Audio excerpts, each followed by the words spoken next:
Hi everybody, it's Mika Ross, therapist and relationship coach and creator of the Love Sex Kids course, live in St. Louis and online all over the world. I am so happy to work with the most amazing couples in helping them get their happy back again and again and again and again. And I'm having so much fun in this online course. But I wanted to share with you one of the questions that one of my participants asked in the Q&A call. And that is a question that has pretty much fueled my entire career. And that question is, how do I know if the conflicts in my relationship are okay or if they're going to lead to divorce? And that is the question that I grappled with pretty much most of my childhood and adolescence. And I really wanted an answer to. And it led me into all of my degrees in school and my career path of choice. So I want you to know I'm on a deadline though. I got to pick my kids up off the bus in 10 minutes. So this has got to be shorter than that. I promise you that. So answer this burning question in less than 10 minutes. Go. It's really interesting. So my work, and hopefully the work of other couples therapists, is really based in research, and most of that research on couples comes from the leading researcher in the country, and his name is Dr. John Gottman. And his research has been fascinating and has been able to predict divorce in couples with up to a 94% success rate. And that was just one of his studies. Several of the studies had a much lower success rate than that, but it's just mind-blowing. So basically what he knows and what I know from what he knows from his years and years and years of research, and what I know from years and years and years of working with people and from using this stuff, the tools that I teach, is that it's not about the number of conflicts that you have. I think that most people really equate high levels of conflict, high instances of conflict, with more unhealthy relationship, and lower instances of conflict with healthier relationships.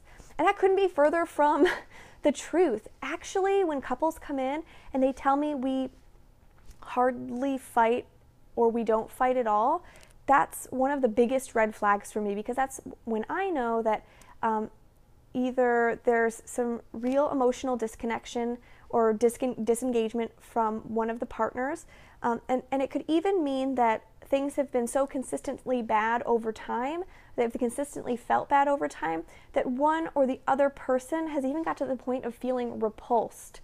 And when we're repulsed, we just don't care to engage anymore, and that person doesn't have our buttons. The people we care about the most have our buttons, and that's why they piss us off the most.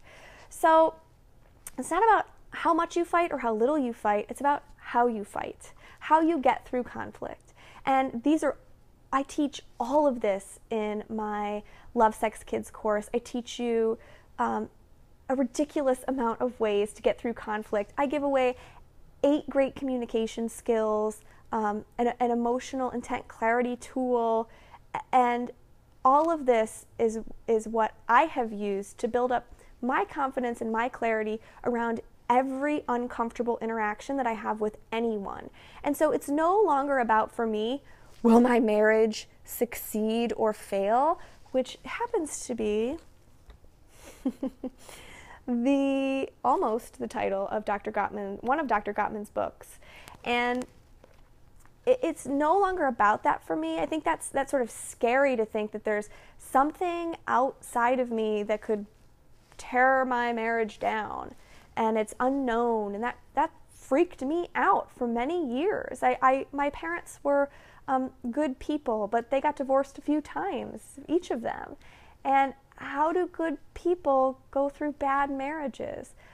So building my confidence and my skills to get through conflict, because I know that I can get to a resolution, and that a resolution is possible in every conflict.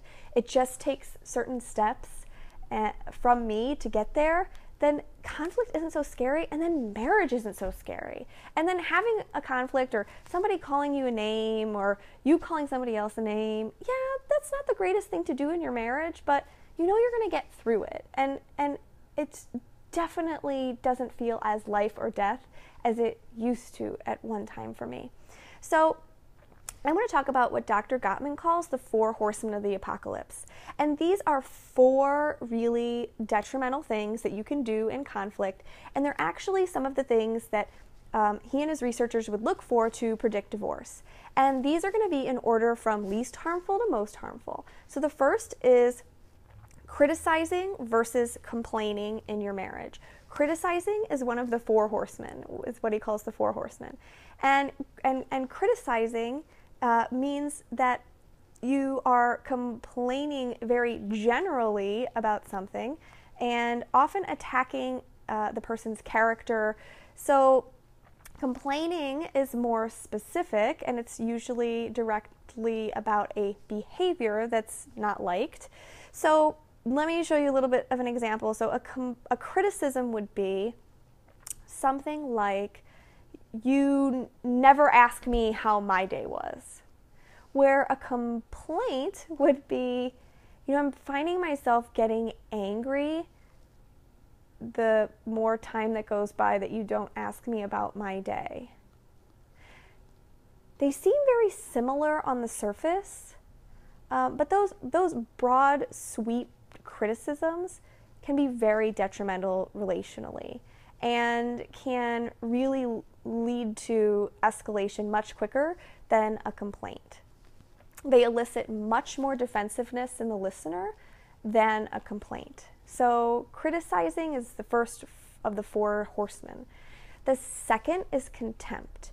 Contempt comes from an emotional place of, you have gotten to the point where you think your spouse is stupid, unreasonable, ridiculous, incompetent, and whatever behaviors come out of that space usually fall under the umbrella of contempt. It can be name calling. It can even just be a non-verbal sort of disrespect.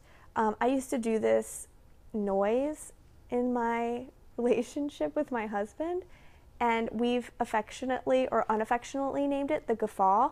And anytime he was doing something and I had some contempt in me and I wanted to communicate that it was really stupid, but I wouldn't say that, of course, because that's really mean.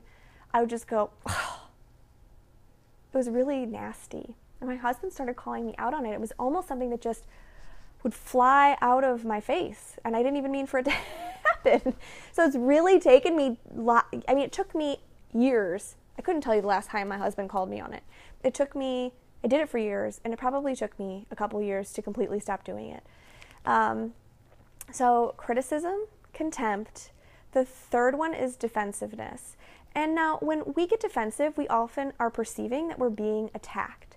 And we feel totally justified in the moment to be defensive. We were just attacked. However, defensiveness causes escalation in any conversation, interaction.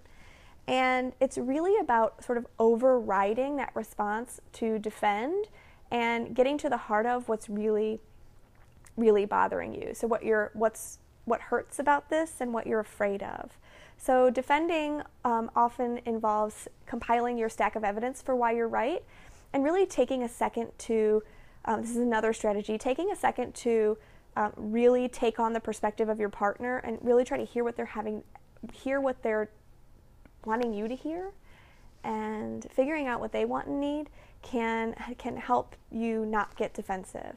So defensiveness is the third one. The fourth one is stonewalling. And stonewalling, it happens during interaction, and it's when one person stops reacting to the person who's speaking. So normally in conversation, when you're interacting with someone and you're doing the speaking, the other person is either verbally or non-verbally letting you know that they're listening. So they're like, okay, nodding their head, giving you eye contact. Stonewalling is the taking away of all of that in a disagreement or a conflict. And so it can be physically removing yourself, or it can just be emotionally removing yourself from an argument. And this stonewalling is actually the most damaging of the four.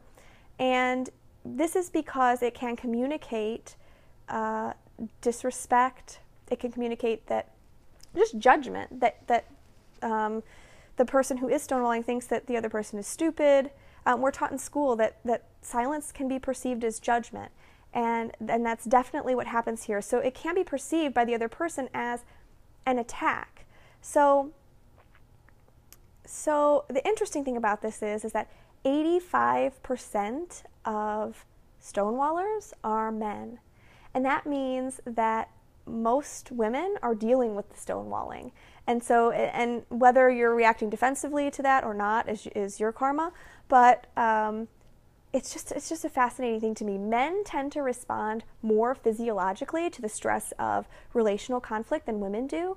And they often report that this shutting down is in an effort to neutralize the situation, but it's not perceived that way, which can, in fact, escalate everything. So the last thing that I want to talk about is this magical ratio that Dr. Gottman found in healthy relationships. And the magic ratio he found was 5-to-1. That means 5 feel-good interactions for every 1 icky, negative interaction. And he found that relationships that remained pretty stable over time had this 5-to-1 ratio. And what I think is really great about this is that means you can really screw up every once in a while. Your marriage is not entirely fragile. This isn't a make or break thing. You're going to make mistakes. You're going to try to address conflict in a civil way, and you're going to really screw it up, and you're going to get defensive. But really attempting to infuse your relationship with a lot of the good stuff, gratefulness, date nights, just good times, laughing, can really sort of buffer your marriage against the bad times.